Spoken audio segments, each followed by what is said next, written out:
Hey everyone, and welcome back to Game Domain. One of the best performing series on our channels are the Good to Evil videos.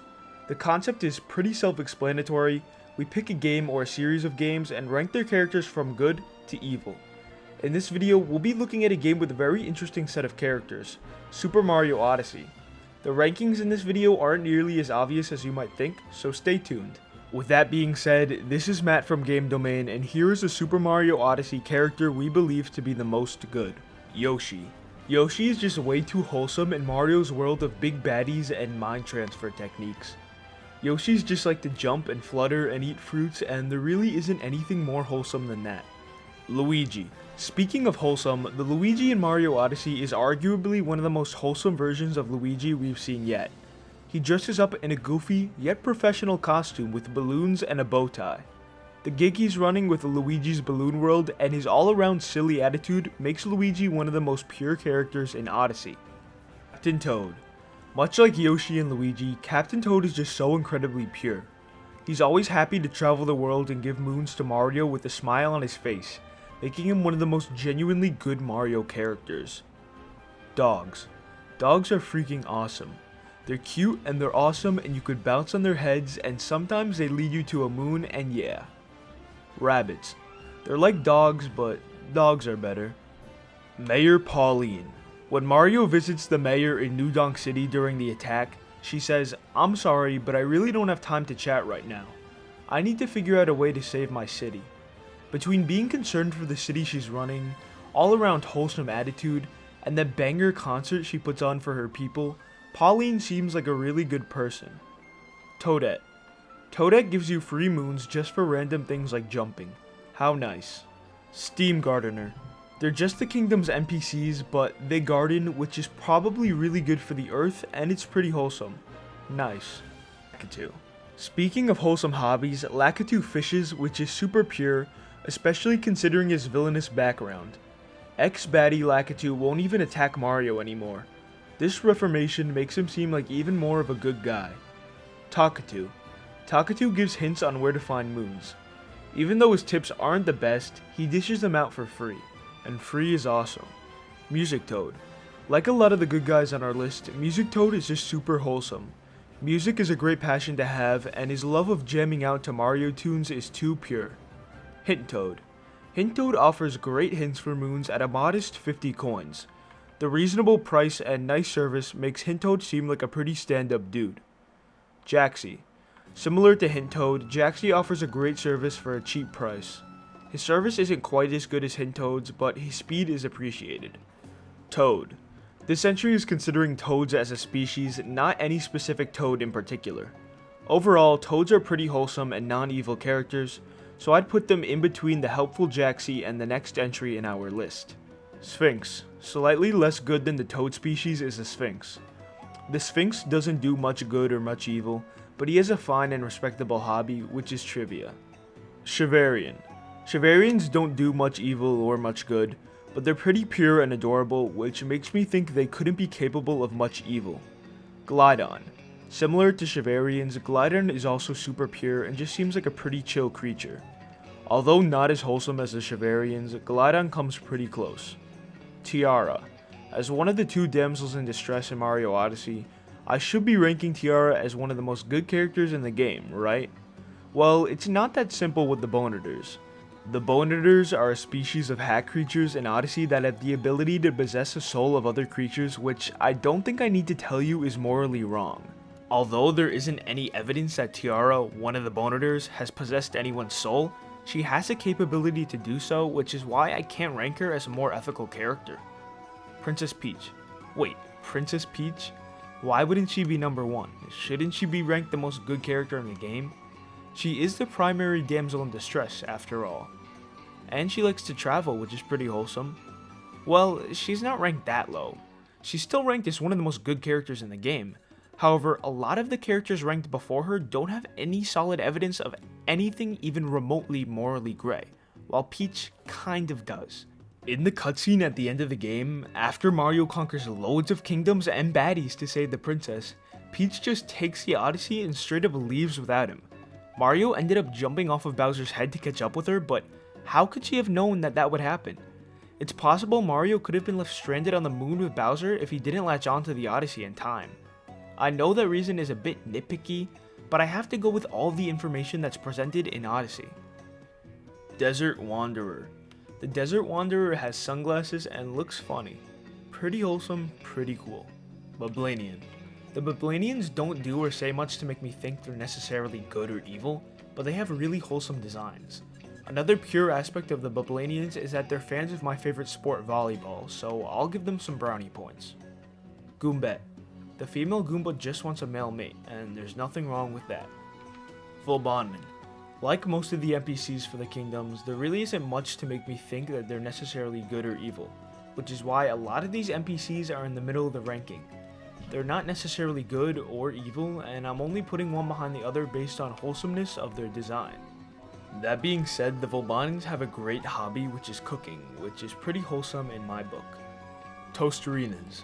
Toasterinans are pretty cool looking dudes, but none of their attributes make me think they're good or evil. Instead, they're pretty much smack in the middle, right next to the Knucklotheks. Knucklotheks.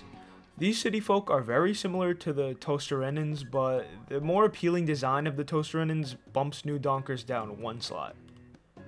Roving racers. Roving racers like to race, and that is literally all we know about them. Since they don't work in the shops like the previous NPCs and are instead ready to race all day, I'll have to use that fact that they are unemployed to rank them as ever so slightly less good than the other characters who have evidence of being hardworking. Uncle Amiibo. This is where the characters start leaning more onto the evil side of the spectrum. While I wouldn't consider Uncle Amiibo an evil character, I wouldn't consider him as righteous as any of the previous characters, such as Hintoad. Both Uncle Amiibo and Hintoad provide hints, however, when Hintoad is asking for the modest price of 50 coins, Uncle Amiibo is over here asking for the real life cost of an amiibo, which are typically $13 at retail price. There's definitely a bit of greed going on here. Bonuters. Like I said about Tiara, bonuters have the capability to possess the soul of any creature they desire. Although we can't confirm that the bonuters as a species uses power frequently, we've seen it happen before, such as with Cappy, and it's implored by other bonuters, such as the next entry on our list. Bonuter Biologist. The bonuter biologist requests that Mario possesses and brings him various creatures, which solidifies him as a being that implores morally wrong concepts, such as soul possession. Even though it's for science, this biologist is undoubtedly more evil than any of the previous entries on our list. The first truly evil character in our ranking is Klepto. Klepto doesn't seem to have much of a reason to want to capture Cappy, but kidnapping is never cool. Klepto, please stop stealing Mario's cap from him. Cookatiel. Now is when we get into the real evil guys, the undisputed big baddies. Kicking off the list is Cookatiel. He steals from the Luncheon Kingdom by taking over the resources in the kingdom, so I have to say he's evil. But out of all the big baddies, stealing resources to cook is the least evil you can get. On top of that, his attacks to Mario are not particularly devastating like the attacks some of the upcoming baddies deliver. Now, I know the attacks from all the bad guys pretty much do an equal amount of damage, but I'm referring to how violent the attack Cookatiel is delivering appears to be. For example, if one bad guy attacked Mario with a pointy leaf and another one attacked him with a chainsaw, I'd say the baddie with the chainsaw is more evil because of how violent his attack is, even if both moves delivered an equal amount of damage. I'll be using this principle to help rank the bosses from here on out. Moleskill. Although he is definitely evil, Moleskill intentions aren't all that evil in comparison to upcoming picks. All this big octo guy wants to do is drink some yummy water, and when you continue to interrupt him, he attacks you with some slow moving spike balls and not much else. Much like Cookatiel, both baddies aren't all that malicious, but instead just incredibly selfish. However, I'd say Moleskill is more evil than his Luncheon counterpart because Cookatiel attempts to fulfill a hobby, while the octo dude just wants his special water for his own selfishness. Torque Drift. This big old machine steals flowers and uses lasers to attack, which are both pretty messed up. The violent attacks and disregard for nature proves this bot to be pretty evil. Knucklotech.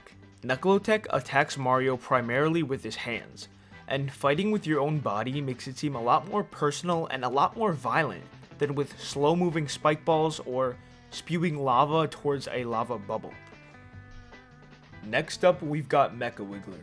Not only does the Mecha Wiggler attack fairly violently with energy orbs and rampaging his body all around, he also steals the energy from an entire, highly populated city, which makes this robot one of the most despicable bad guys in Odyssey. Rango. Kicking off the Brutals is the one and only lanky rabbit Rango. Since the Brutals all have the same intention of defeating Mario under Bowser's leadership, they'll be ranked above one another based entirely on the violence of their attacks. Rango doesn't really attack Mario much, he just kinda throws his one hat around and jumps a bit. Topper. Much like Rango, Topper specializes in hat attacks. What makes Topper's attacks more violent than Rango's is that the Lucky Leprechaun Bunny attacks with a slew of hats, and also uses them in combination with spinning his own body on the ground to cover a large range of area. Spewer. Spewer is the first of the Brutals to introduce something genuinely dangerous, not just hats.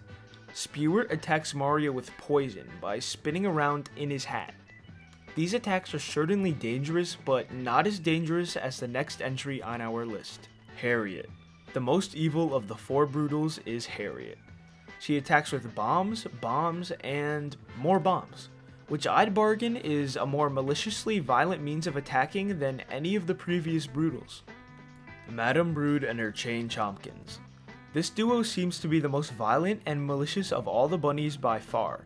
Her facial expressions and dialogue just show that she is genuinely mad you are there and wants to destroy you by feeding you to her pet. Now, that is what I would consider brutal. The Lord of Lightning. The Dragon of the Ruined Kingdom viciously attacks with various lightning attacks in an attempt to destroy whoever crosses his path. Without a doubt, he is one of the most evil baddies out there. Mario. This one's gonna take a little while to explain. How can Mario be evil? Not just that, why is he ranked so high on the evil spectrum of our list? Well, that's because of Odyssey's new mechanic, Mario's capture ability. Mario can possess the soul of any creature using Cappy, but the morals of this ability are typically never questioned. Take the Moai, for example, who runs away from Mario, presumably in fear of him. In other words, the poor creature is scared Mario can take over his body. Clearly, Mario is maliciously capturing the souls of these creatures, and they're not liking it. I would consider possession such as this far more malicious than taking over land so you can cook or stealing some water, which I think makes Mario one of the most evil characters in his own game. Cappy. Since Cappy is supporting Mario and capturing creatures, it's clear that he is just as evil as the Italian plumber. However, there's one theory that places Cappy more towards evil on the spectrum than Mario, and that's a theory that Cappy is actually controlling Mario the entire time, which is why he captures all of these different creatures with no regrets. Because this theory has potential to be true, I'd say Cappy is more of an evil Odyssey character than Mario. For the number 1 most evil character in Super Mario Odyssey, we have Bowser. Do I really need to explain this one? It's Bowser. He kidnaps a princess and forces her to marry him, captures the bonuter from their own home, and ravages several kingdoms, stealing from them and devastating their lands. Without a doubt, Bowser is the most evil Odyssey character there is. So, what did you think of our ranking? Speculation and theories played a role in the ranking of a few of the characters, so take it with a grain of salt. We also couldn't include every minor character, but let us know if you think we missed any big ones. If you like these types of videos, let us know what game or series you want us to cover next. Also make sure to leave a like and subscribe, as it seriously helps us make our way through the algorithm. If you ever change your mind, you can always just unsubscribe later. Until next time, this has been Matt with Game Domain. Thanks for watching.